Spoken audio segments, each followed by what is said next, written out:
Bien, hermanos, la semana pasada empezamos a hablar acerca del Concilio de Jerusalén en Hechos capítulo 15.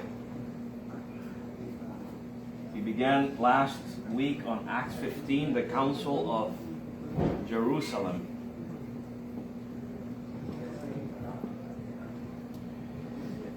Y vamos a leer los primeros 5 versículos nuevamente para refrescar nuestras mentes. Estamos todos en Hechos 15. David, ¿tienes Biblia? No. Puede usar el celular si quiere, buscarlo en el celular.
Bien, y lo leo rapidito, hermanos, ¿verdad? Para que tengamos el contexto de lo que vamos a leer, de lo que vamos a discutir. Acts 15, verses 1 through 5.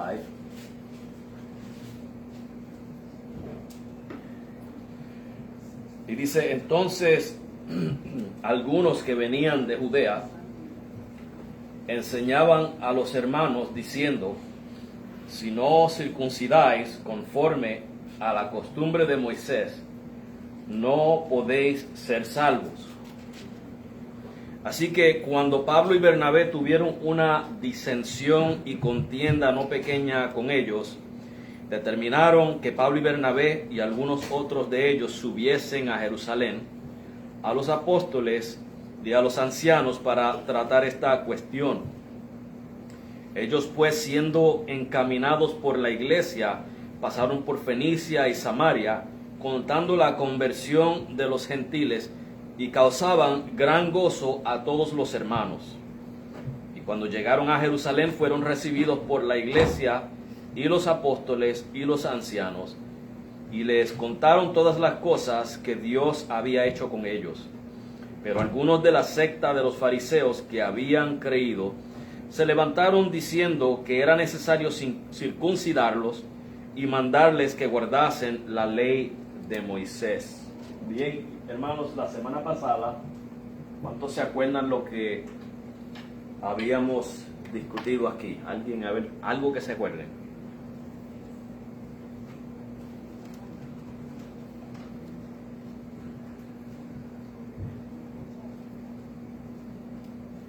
Te pido un favor, Gerardo, y perdona que te moleste, para que me conectes esto de la cámara ahí. Sí, ¿no? Está por el lado de acá. Ahí, gracias. Y si me puedes investigar en el celular tuyo si se oye en Facebook, ¿ok? Nadie se acuerda de lo que hablamos la semana pasada. ¿Perdón? Había unos prejuicios, ¿verdad? Nos acordamos que Pablo, Bernabé y el resto del equipo de misioneros regresaron a Antioquía. Perfecto. Y se encuentran con esto en el versículo 1. Y nos quedamos ahí en el versículo 1. ¿Okay? No sé si la versión de ustedes, ¿cómo comienza la versión del 60? La Reina Valera del 60. Comienza igual, entonces algunos que venían Entonces, de Judea. ok. Porque algunas versiones dicen, pero algunos que venían de Judea. Sí. Pertenece al otro. Okay. Sí, siempre que hay un pero Sí. en la Biblia hay problemas. Hay problemas. So, some Bibles, some versions this first verse begins with a but. So it's every time you see a but in a passage, something's going on. Okay, something's going on. Así que hay un problema, y el problema que vimos es, hermanos, que vinieron de Judea unas personas y fueron allá los gentiles, que estos eran judíos, cristianos, pero todavía estaban aferrados a la ley de Moisés, y le dicen a los de Antioquía, si no se circuncidan, no pueden ser salvos. ¿Okay? Ahora, más adelante, y no me recuerdo en qué versículo, pero más adelante, creo que Santiago dice que estas personas no fueron enviados por ellos. Esto parecen que eran quizás personas de Judea, ¿verdad? De Jerusalén, creyentes de los judíos, pero que estaban tan aferrados a la ley y vagaban por ahí, pues, enseñándole a los gentiles que tenían que circuncidarse y que tenían que seguir la ley de Moisés, o sea, salvación por obras. Si no haces las obras, no puedes ser salvo. Sí, Jesús está bien, tú crees en Cristo, y hay salvación en eso, pero tienes que circuncidarte y tienes que hacer las obras, etcétera, etcétera. Okay? And so the issue here is the issue of salvation.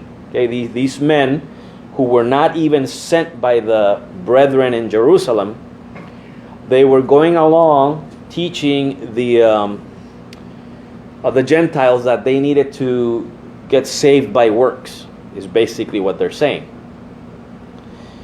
Y hermanos, si usted lee el resto del Nuevo Testamento, usted nota que Pablo hace tanto énfasis en la salvación por gracia, la salvación por fe.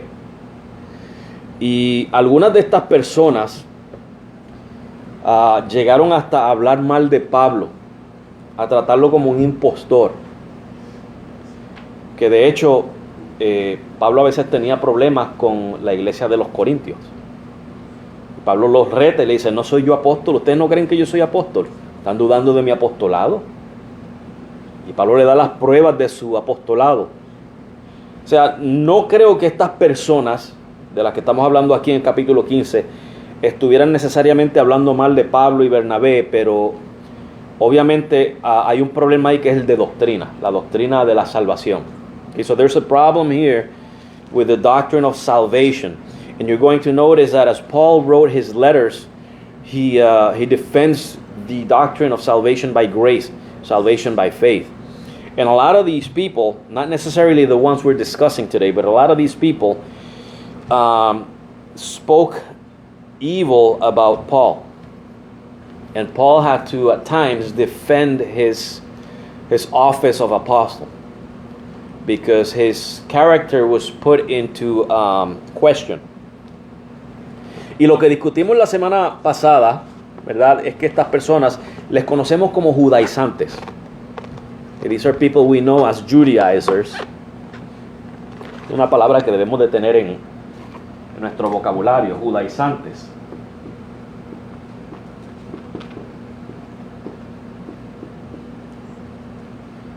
So Judaizers.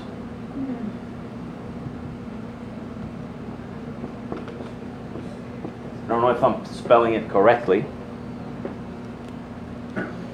Judaizantes, ¿verdad?, que querían someter a los gentiles a las leyes judías, a la ley de Moisés. Y discutimos algunos pasajes, ¿verdad? Nos basamos en que, por ejemplo, usted escucha predicaciones donde le dicen a usted, sí, eres salvo por fe, cree en Jesucristo y eres salvo. Lo creemos, ¿verdad que sí? Hasta ahí estamos bien. Somos salvos por la fe en Jesucristo solamente. Salvos por fe solamente, o vamos a usar las 5 solas. Salvos por gracia solamente, la gracia de Dios, mediante la fe solamente, en Jesucristo solamente, conforme a las Escrituras solamente, para la gloria de Dios solamente. ¿Verdad? Ok. Pero luego estas personas vienen y dicen, ahora tienes que luchar por tu salvación. Ahora tienes que mantenerla. Ahora tienes que esforzarte. Ahora tienes que luchar y tienes que pelear y tienes que batallar para mantener tu salvación. ¿Cuántos han escuchado eso? ¿Verdad que sí? Bien. Y usted y yo le decimos, no, pero es que la Biblia dice que somos salvos por fe solamente. Romanos 3:24. Romanos 3:24 dice que somos justificados por la fe, gratuitamente por la fe. Y el versículo 28 dice que somos justificados por la fe sin las obras de la ley, ¿verdad? Romanos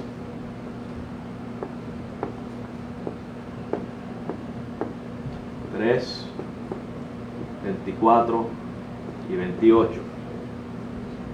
So when we're having this type of conflict and we tell Judaizers, well, we are saved only by faith, Romans 3:24 and 28.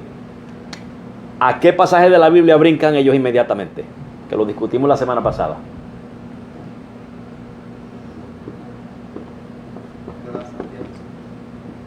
Santiago 2. ¿Cuál es el versículo? So they immediately go to James chapter 2. 13. Yo creo que es más adelante, el 21 por ahí o...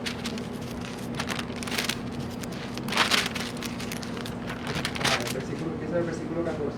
14 a...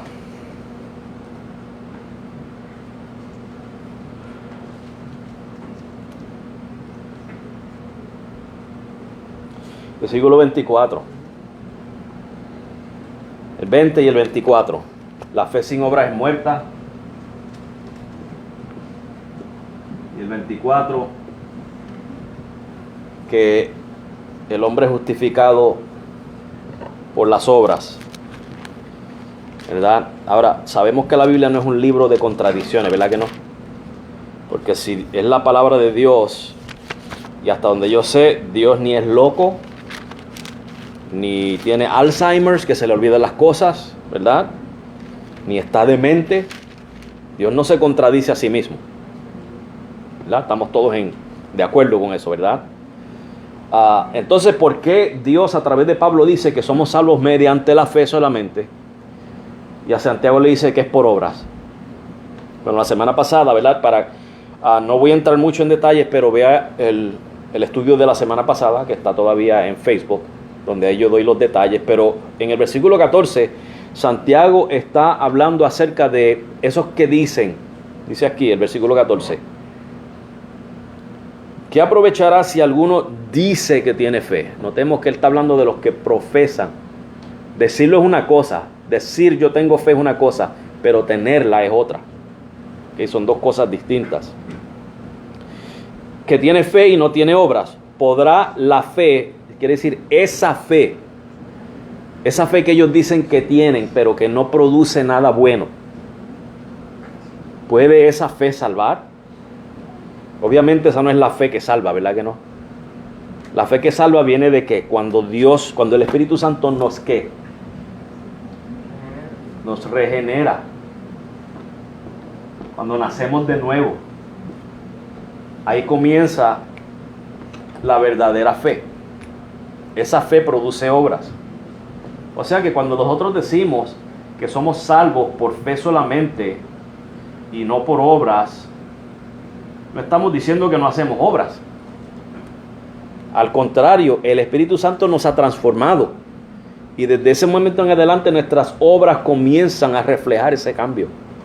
Nuestra vida, nuestra conducta, nuestro pensar, nuestro hablar, ¿verdad? Comenzamos a hacer obras que reflejan que verdaderamente hemos sido salvados. Pero esas obras no nos salvan. Esas obras son evidencia de que somos salvados, ¿verdad? Las obras son evidencias. So works do not save us, they are the evidence that we are saved. ¿Cómo yo sé eso? Bueno, porque Santiago en el capítulo 2, versículo 18 dice, muéstrame tu fe sin obras Sin obras, ¿qué fe yo puedo demostrar? Si yo ando por ahí robando y matando y mintiendo, ¿estoy demostrando que tengo fe? No, ¿verdad? Muéstrame tu fe sin obras. Y él dice, yo te muestro la mía por mis obras. O sea que lo que está tratando Santiago es de los que profesan una fe que en realidad no, al parecer no la tienen porque no la están reflejando. Pablo está hablando de otra cosa. Pablo está hablando de la salvación por fe, cómo ser justificados delante de Dios, que es por la fe. Dios ve el corazón del hombre, Él puede ver si en el corazón del hombre hay fe. Pero yo como ser humano no puedo ver su fe, porque yo no puedo ver su corazón. Ahora, yo puedo ver sus obras. Y al yo ver sus obras, entonces yo le digo a usted, muéstrame tu fe con tus obras. ¿Estamos entendiendo, hermanos? Ellos están hablando de dos cosas, de la misma cosa, pero desde dos perspectivas diferentes. Pablo está defendiendo la salvación por fe solamente.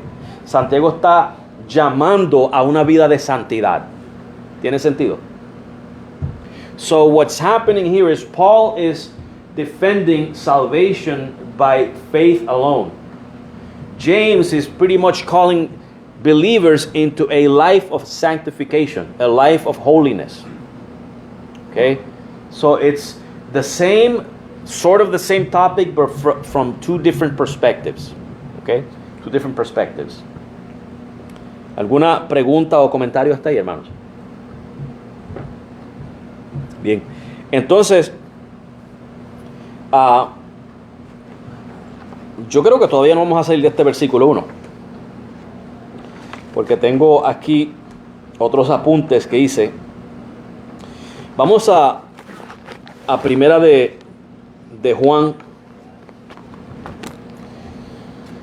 capítulo 3, versículo 4. So let us go to 1 John, chapter 3, verse 4.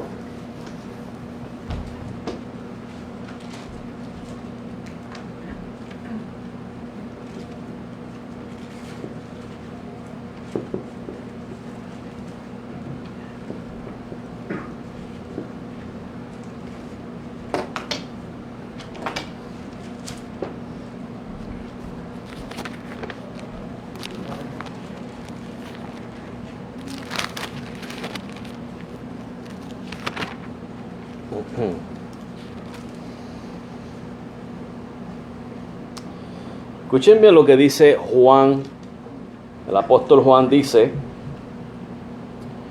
cualquiera que comete pecado traspasa también la ley, pues el pecado es transgresión de la ley. 1 John 3:4, whosoever committeth sin transgresses also the law, for sin is the transgression of the law. Okay. Dice Juan que el pecado es transgresión. Este marcador no tiene mucha fuerza. El pecado es transgresión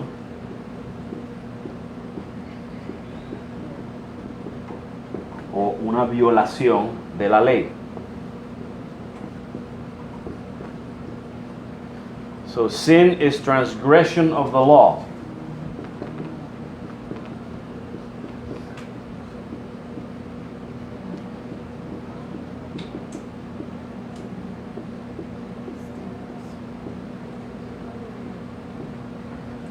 Vamos a hacer una pausa ahí.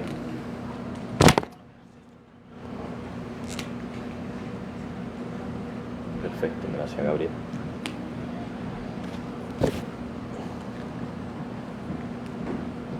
Volvamos al argumento que nos hacen muchas veces, ¿verdad? Donde se nos dice que hay que luchar por la salvación. Entonces la lógica detrás de eso es que si no luchamos por la salvación, ¿qué sucede?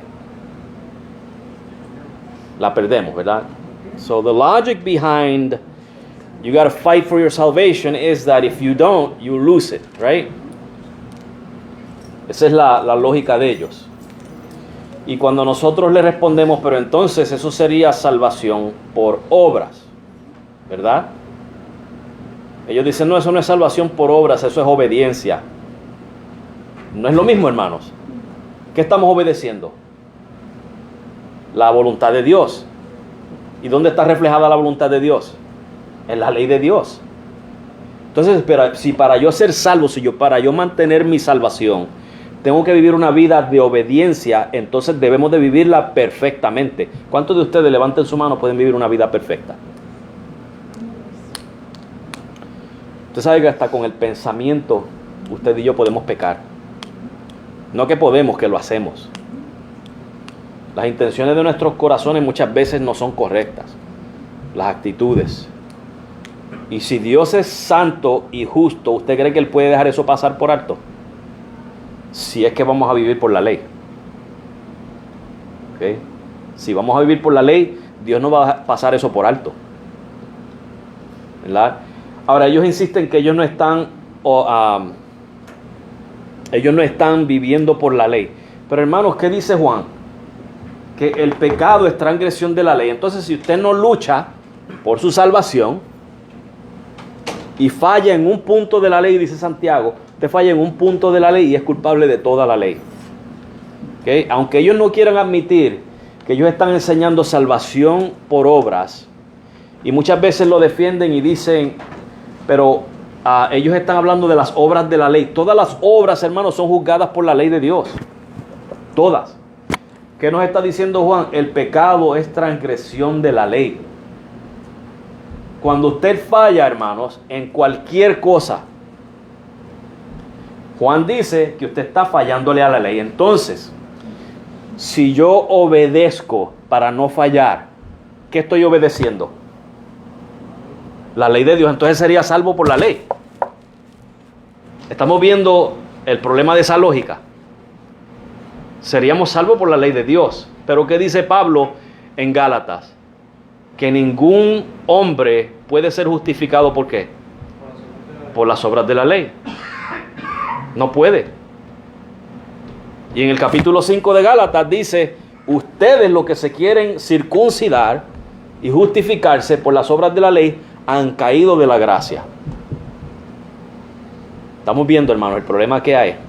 Ese es el problema con el que se estaba enfrentando la iglesia en ese capítulo 15. Que estas personas estaban llevando a los gentiles que ya habían sido salvos por gracia, mediante la fe, los querían llevar de nuevo a la ley. Ahora, yo no tengo problemas con la ley, hermanos, porque sabe que la ley me deja saber a mí lo que es pecado. En Romanos, creo que es 2.20, corríjanme si me equivoco, pero creo que es en Romanos 2.20, dice que por la ley viene el conocimiento del pecado. Pues la ley sirve para algo, sirve para dejarme saber lo que es pecado, pero no me salva. La ley es como un espejo. Si usted tiene una mancha de ketchup en la cara y se la ve en el espejo le puede limpiar la cara a usted. Eso es lo que hace la ley, le deja saber que tiene una mancha, pero no se la puede limpiar. Entonces necesita de una fuente que pueda limpiar su mancha. Y esa fuente es Cristo. Cristo es el único que puede limpiar nuestro pecado. Y es a través de la fe. No es a través de obras, no es a través de obediencia. Y no estoy diciendo que no hagamos obras, no estoy diciendo que no seamos obedientes, es que eso nos salva. Eso no salva. No se puede utilizar como medio de salvación. Just long story short, because I said a lot and I'm going to forget everything I said, but John says that sin is transgression of the law. So if in order for you to stay saved, you need to obey, you need to fight, you need to put an effort, then that means that you can't sin, right? Because if you sin, then you're transgressing the law. But if you don't sin, what you're doing is you're obeying the law. And in essence, you would be saying that you're being saved by keeping the law. Right? And that contradicts what the Bible says. That we are saved by faith without the works of the law. Somos salvos por la fe sin las obras de la ley. Vemos, hermano, lo que está en juego ahí. Eso es lo que está en juego aquí en este primer versículo. Y si buscamos en Hebreos 6, let us go to Hebrews 6.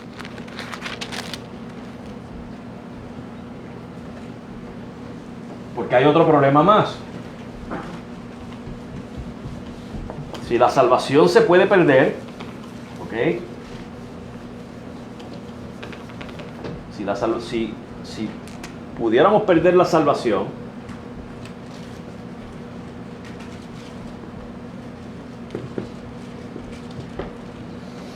Soy 4 en adelante.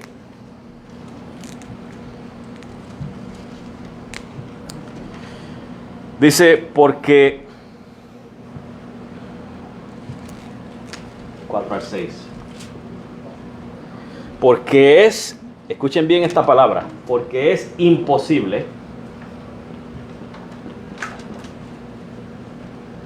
Tengan esa palabra en mente para todo lo que vamos a leer ahí. Porque es imposible que los que una vez fueron iluminados y gustaron el don celestial y fueron hechos partícipes del Espíritu Santo y asimismo gustaron la buena palabra de Dios y los poderes del mundo venidero y recayeron. ¿Qué es recaer? Pecar. Sean otra vez renovados para arrepentimiento, crucificando de nuevo para sí mismos al Hijo de Dios y exponiéndole a vituperio. ¿Saben lo que está diciendo? Es imposible que los que una vez probaron todo esto, como dice él, y pecan, es imposible renovarlos para arrepentimiento. Es imposible. Entonces, ¿qué quiere decir? Si la salvación se pierde, entonces es imposible recuperarla. De acuerdo a ese pasaje. Eso es consistente con el carácter de Dios, hermanos. O con las promesas de Dios.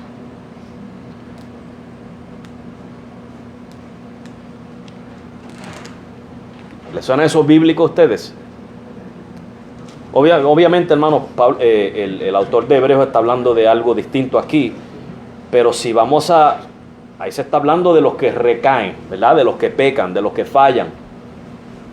Si pecaron, si fallaron, fue que no fueron obedientes, no lucharon por su salvación, no la mantuvieron. Ahora dice que es imposible recuperarla. Estamos viendo el problema, hermanos, que viene con eso de la salvación por obras.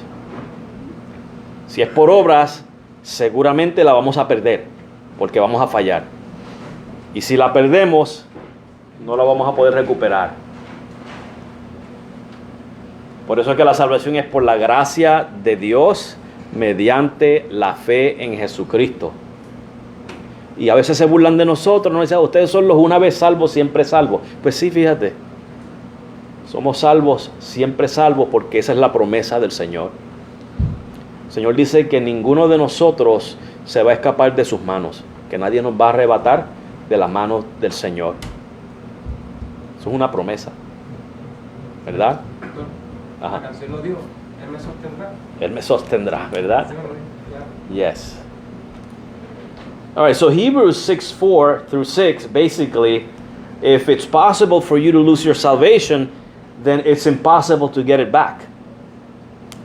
I mean, I'm going to let you read it at home, but that's basically the problem with salvation by works. The minute you fail in performing the good deed or keeping yourself from sinning, then you lose it and you never get it back. That would be the problem. But salvation is by grace through faith, and it is the promise of God, the promise of Jesus to keep us saved.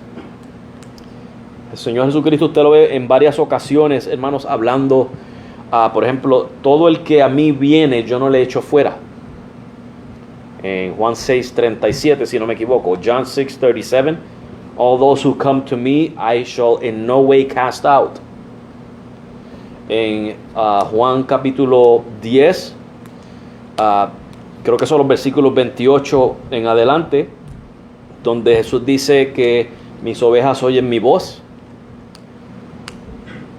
y yo las conozco y ellas me siguen y les doy vida eterna, y no perecerán jamás. Fíjense que él dice no perecerán jamás, pero no le pone condiciones.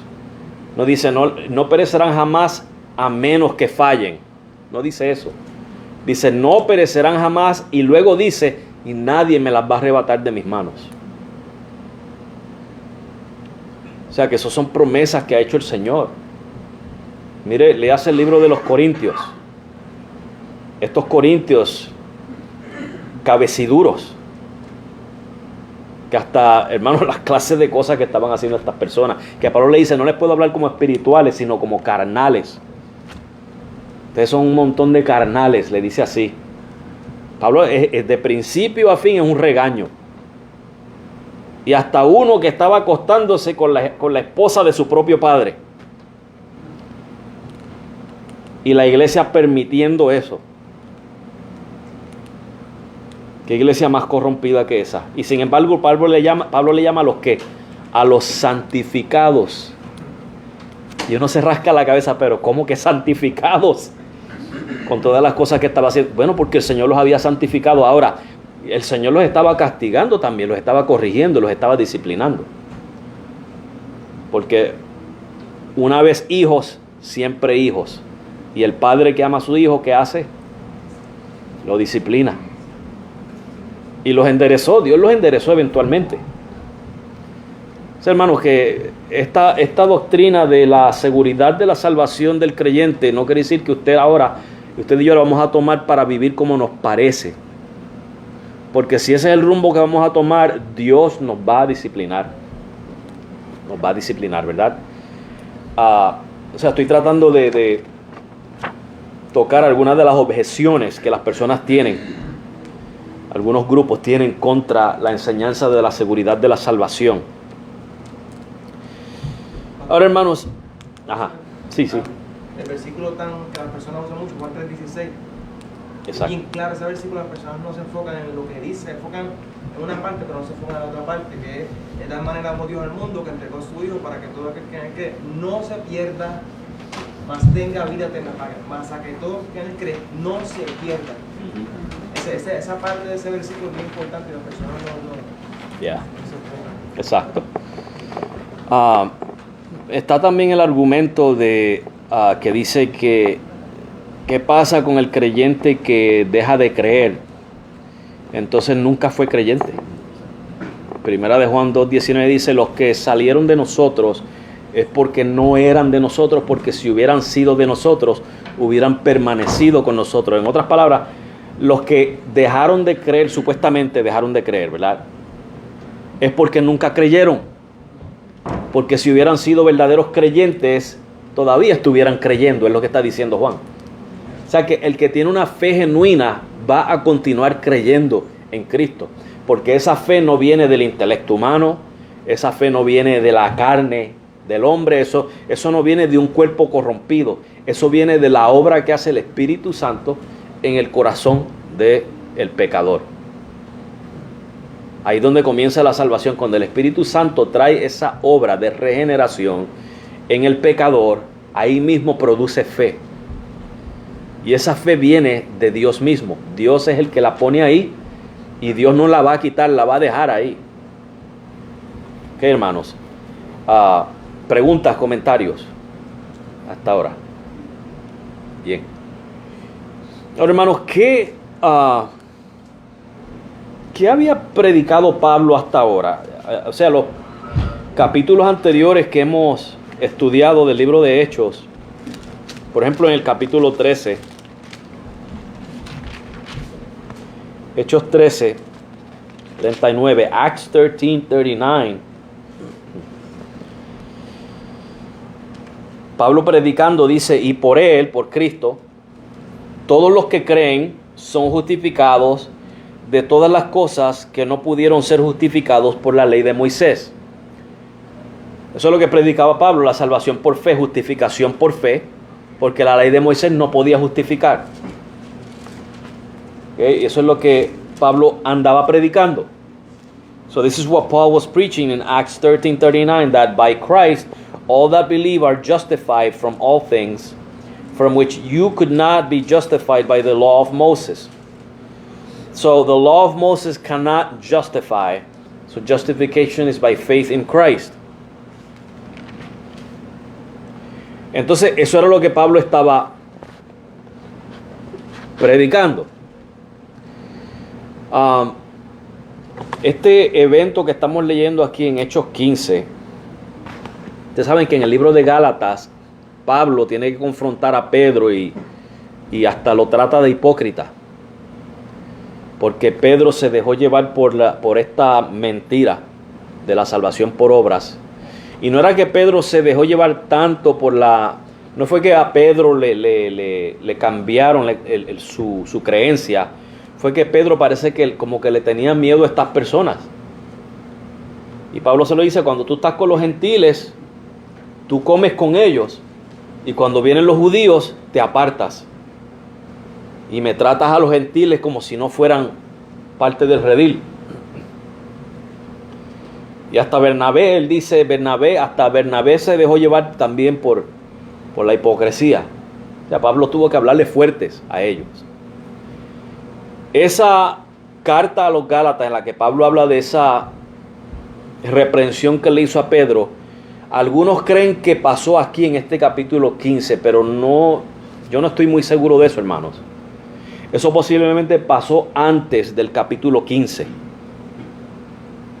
Y aquí en el capítulo 15 vuelve y se repite, pero con un grupo que la iglesia en Jerusalén no había enviado allá. Era un grupo que parece que era celoso con la ley de Moisés. ¿Okay? O sea que esto posiblemente son dos eventos diferentes, Gálatas y Hechos 15.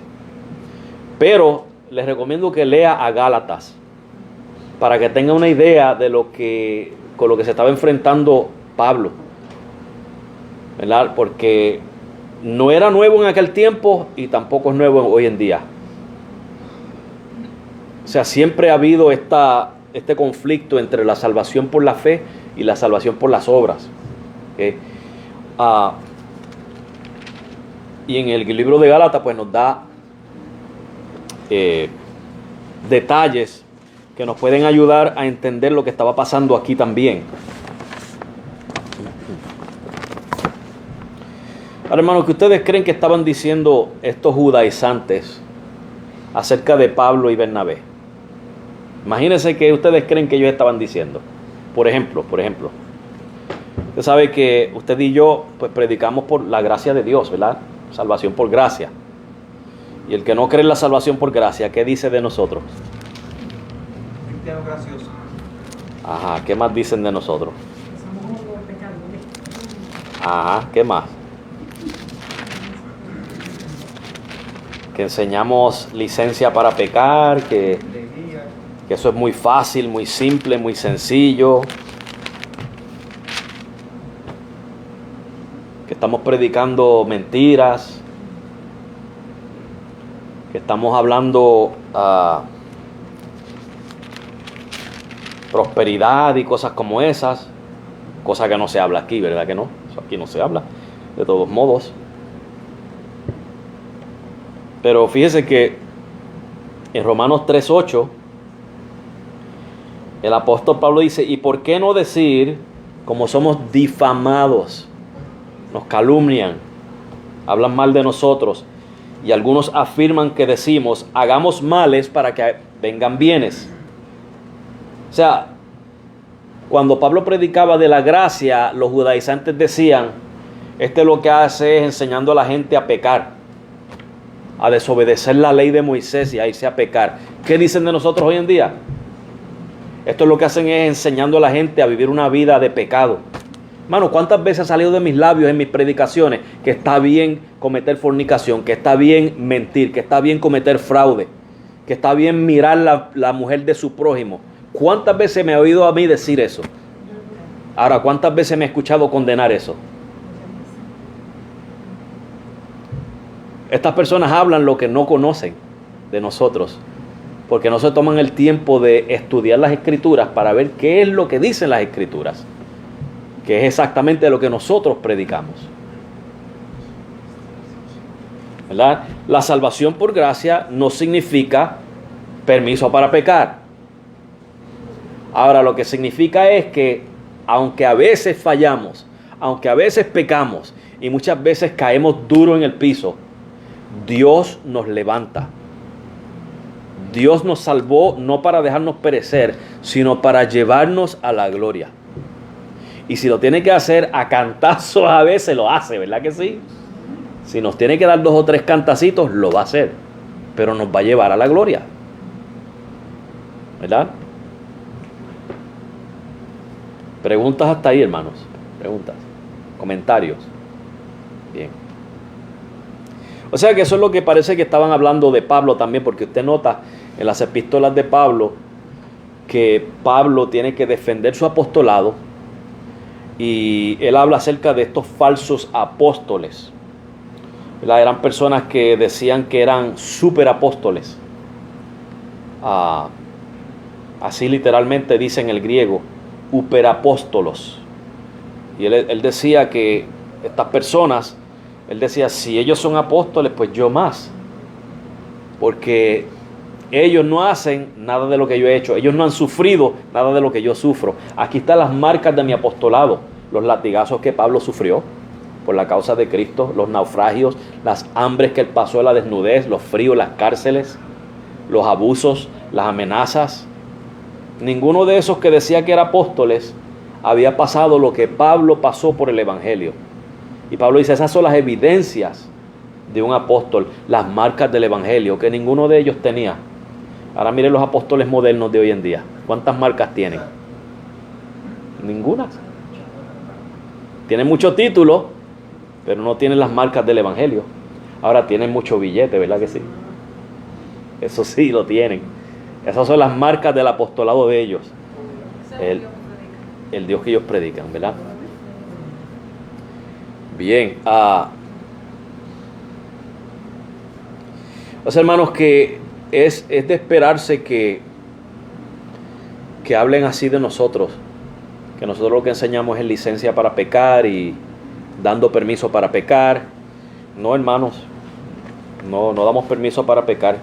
Y la persona que toma esto como excusa para pecar, pues es por ignorancia, no es porque nosotros se lo enseñamos, ¿verdad? Pero tampoco es que vamos a caerle encima a la persona, lo levantamos, lo corregimos, ¿verdad? Lo ayudamos para que caiga en compás con la palabra de Dios.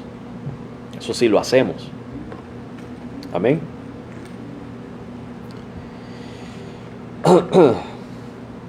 Entonces lo que sucede, hermano, es que estas personas pues a nosotros nos mal representan muchas veces, malinterpretan lo que predicamos y nos mal representan, ¿verdad? En el libro de Gálatas, hermanos, ¿verdad? Para cerrar el versículo 1, el apóstol Pablo dice en capítulo 2, versículo 20, con Cristo estoy juntamente crucificado, mas vivo ya no yo, sino que Cristo vive en mí, y lo que ahora vivo en la carne, lo vivo en la fe del Hijo de Dios, el cual me amó y se entregó a sí mismo por mí. En otras palabras, hermano, cuando usted viene a Cristo, ya ahora el que vive en usted es Cristo, y lo que usted y yo estamos viviendo es la vida en Cristo. Cristo ahora es nuestro Señor, Él es nuestro dueño y es a Él que nos sometemos. Y si Cristo vive en mí, hermanos, yo no quiero llevar a Cristo en mi cuerpo a una barra. No lo quiero llevar a un lugar de prostitución. No lo quiero llevar al fraude, a la mentira. ¿Estamos entendiendo, hermanos? Eso es como un hijito suyo. Usted va a llevar un hijito suyo a un lugar donde le va a afectar negativamente. A una barra, lo va a llevar a un lugar de prostitución, le va a llevar a un lugar de drogas, ¿verdad que no? Lo mismo sucede, Cristo ahora vive en nosotros, y nosotros tenemos que andar conscientes de que Cristo está conmigo, y a donde yo voy yo lo llevo a Él. Yo no quiero llevarlo a Él a un lugar de corrupción, ¿verdad? O sea que, y además de eso, que Cristo, hermanos, es el que influencia mi vida ahora. Él es el que influencia mi pensar, mi conducta, Por eso es que muchas veces, hermano, aunque tenemos la lucha con la carne, con el pecado, pero ¿cuál es la tendencia? Que queremos apartarnos del pecado. Siempre va a estar la lucha ahí, siempre va a estar la tentación, siempre va a estar el deseo, pero luchamos. ¿Por qué? Porque Cristo es el que está en nosotros, poniendo ese sentir en nosotros. Acuérdense de Filipenses 2:13, que es Dios el que pone en nosotros, el que produce en nosotros, tanto el querer como el hacer. Cuando usted quiere hacer el bien, agradar a Dios, y lo hace, es porque Dios lo pone en usted y en mí. ¿Sí, hermanos? Y el versículo 21, no desecho la gracia de Dios porque si por la ley fuese la justicia, entonces Cristo murió en vano. Eso es lo que está en juego ahí, hermanos. Una blasfemia contra Jesucristo. Si la salvación es por obras, Pablo dice, entonces Cristo no pudo haber venido a morir en la cruz porque nos hubiéramos salvado por obras. Lo que está en juego ahí, hermanos, es una blasfemia contra Jesucristo. Y por eso es que en Gálatas capítulo 1, Pablo dice que todo el que predique otro evangelio es maldito. Aun si un ángel viene del cielo, él dice, y predica otro evangelio que el de que Cristo murió en la cruz y resucitó para que nosotros fuéramos salvados por la fe, si alguien predica algo diferente a eso, contrario a eso, es maldito, dice Pablo. Así de serio, hermanos, era esto que estaba sucediendo en Hechos capítulo 15.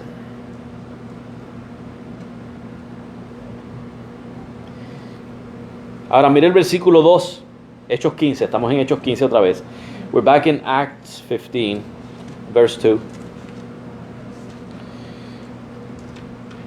Así que cuando Pablo y Bernabé tuvieron una disensión y contienda no pequeña con ellos, determinaron que Pablo y Bernabé y algunos otros de ellos subiesen a Jerusalén a los apóstoles y a los ancianos para tratar esta cuestión. Dice ahí, hermanos, que tuvieron una disensión y contienda.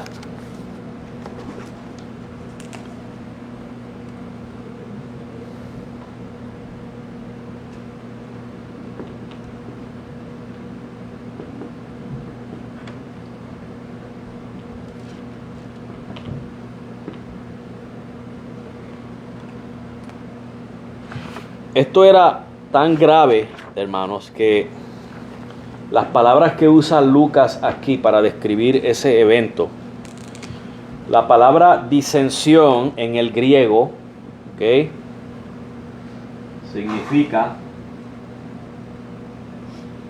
sedición. ¿Usted sabe lo que es una sedición? Cuando alguien trata de irse en contra del gobierno, en contra de una revuelta o algo así, una revolución. Entonces fue una revolución.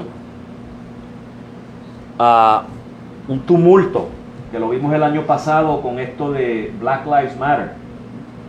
El tumulto, la destrucción, la violencia. O sea, esto era tan serio, hermanos, que Pablo y Bernabé tuvieron que debatir con ellos fuertemente, y la descripción que se usa es como si fuera una revuelta, como si fuera un tumulto. Yo no sé, pero yo me los imagino a ellos discutiendo, pero fervientemente, fuertemente, acerca de este asunto. David, la iglesia no es perfecta. Aún aquí, en el principio, estos grandes hombres de la Biblia tuvieron sus problemas también, ¿verdad? O sea que parece que llegó a ese extremo, ¿verdad? De debatir y de discutir, pero fuertemente, porque lo que está en juego ahí es la sana doctrina, ¿okay? Acusarse de conspirar contra el evangelio. Todo eso, exacto. Y la palabra contienda es la de preguntar y razonar.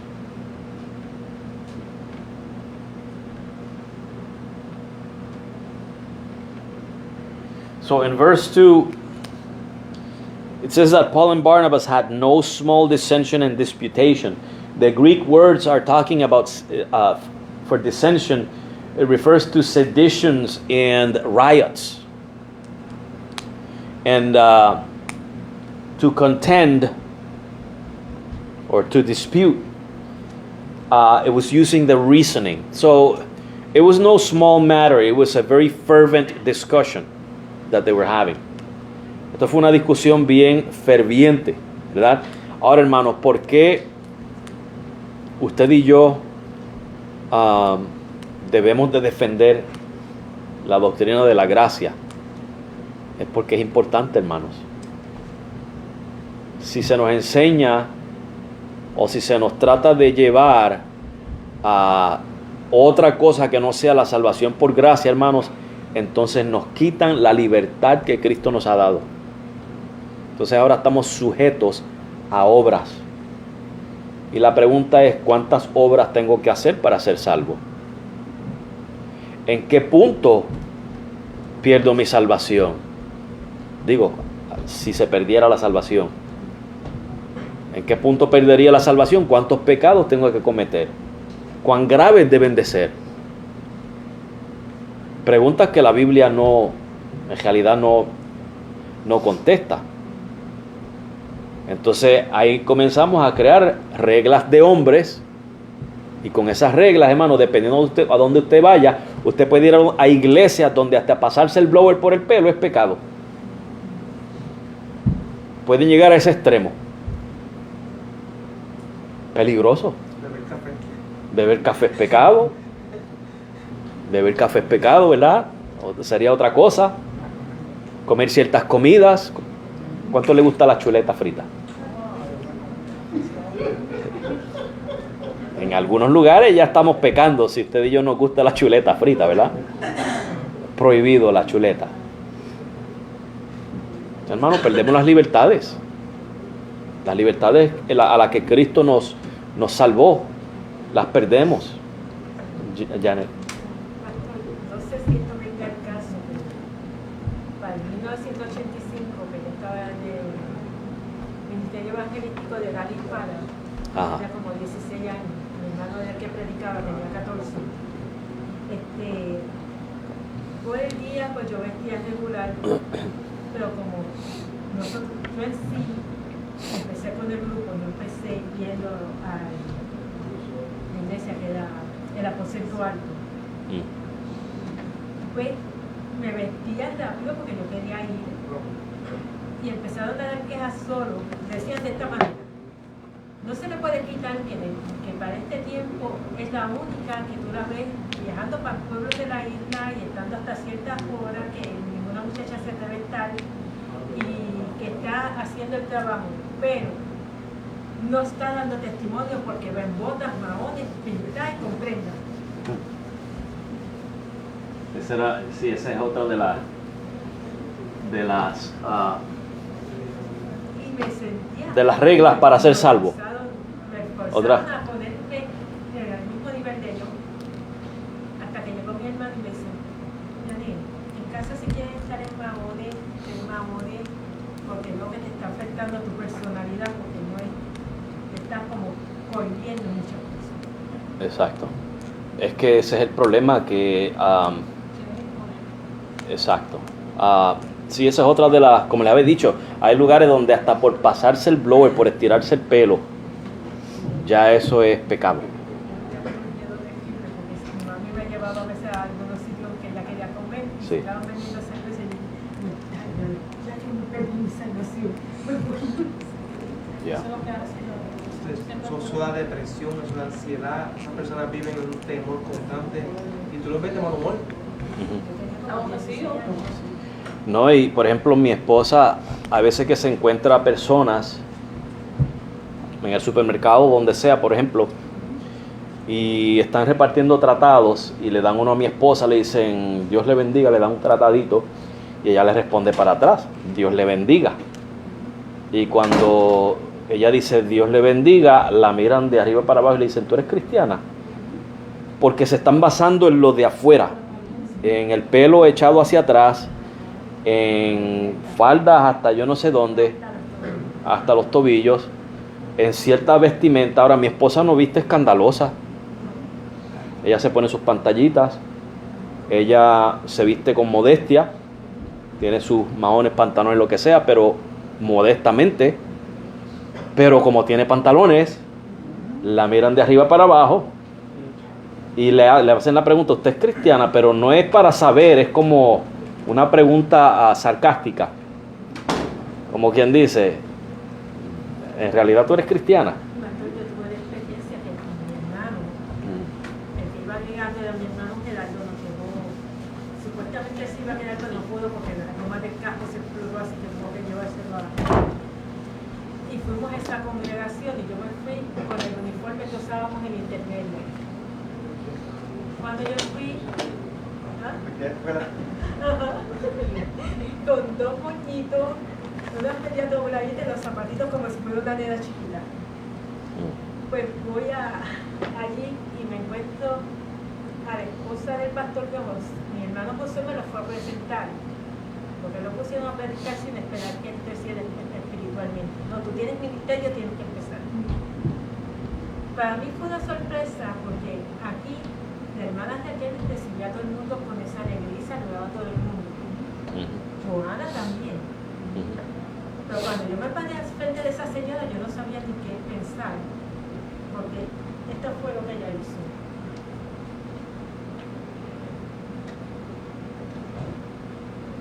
Y siguió caminando. Cuando llegamos a casa, yo le dije, pues yo le caí para a la pastora de esa iglesia, a la esposa del pastor. No, ella te analizó y te encontró en santidad. Si no te dijo nada, es que tú estabas en santidad. Ya. Pues hermano, desafortunadamente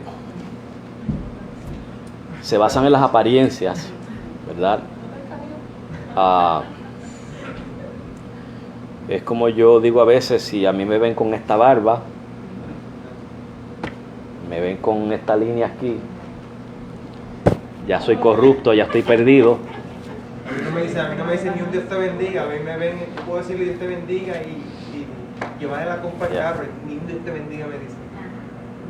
Pero hermanos, yo sé en quién yo he confiado, en quién yo he creído, y a mí lo que me interesa es lo que diga Cristo de mí, no lo que digan los hombres de mí, ¿verdad? Así que, y el versículo 5, se lo voy a leer para que vean, llegan a Jerusalén, ¿verdad? Los hermanos llegan para discutir este asunto, y cerramos aquí.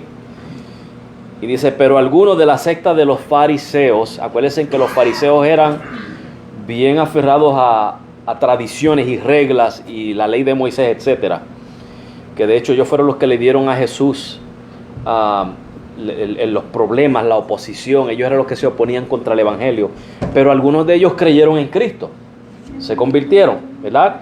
Y dice, algunos de la secta de los fariseos que habían creído, o sea que eran convertidos, se levantaron diciendo que era necesario circuncidarlos y mandarles que guardasen la ley de Moisés. Estos son las personas que Pablo en sus epístolas, cuando habla de los cristianos carnales, cristianos inmaduros, mejor dicho,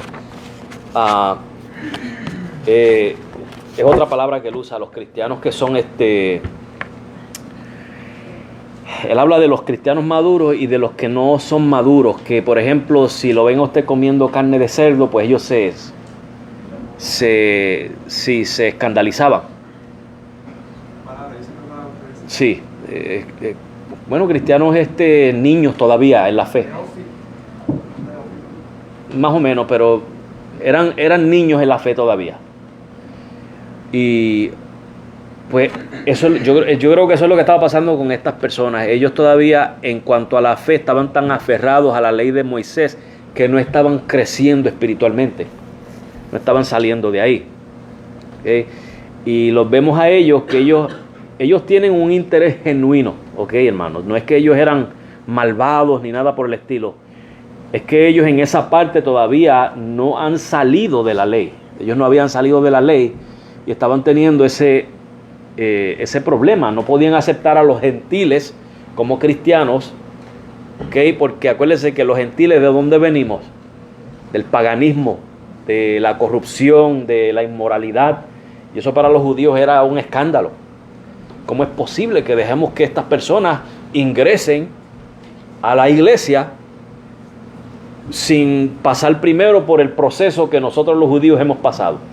Y eso es lo que van a discutir aquí, que vamos a continuar la semana que viene. Es que ellos tenían ese concepto, pero el principio es ese, que de eso fue que Cristo salvó a los gentiles. Cristo los salvó de la idolatría, de la corrupción, de la inmoralidad, de toda clase de inmundicias que a estas personas para ellos parece que tenían que pasar primero por el proceso de la ley para poder ser limpios de todas esas cosas. Pero en ese caso, entonces, como dice Pablo, ¿para qué muere Cristo entonces? Cristo viene a morir en la cruz precisamente para eso, para limpiarnos de todo eso. Amén. ¿Alguna pregunta o comentario, hermanos? Bien, vamos a cerrar aquí. Que Dios les bendiga. Vamos a orar.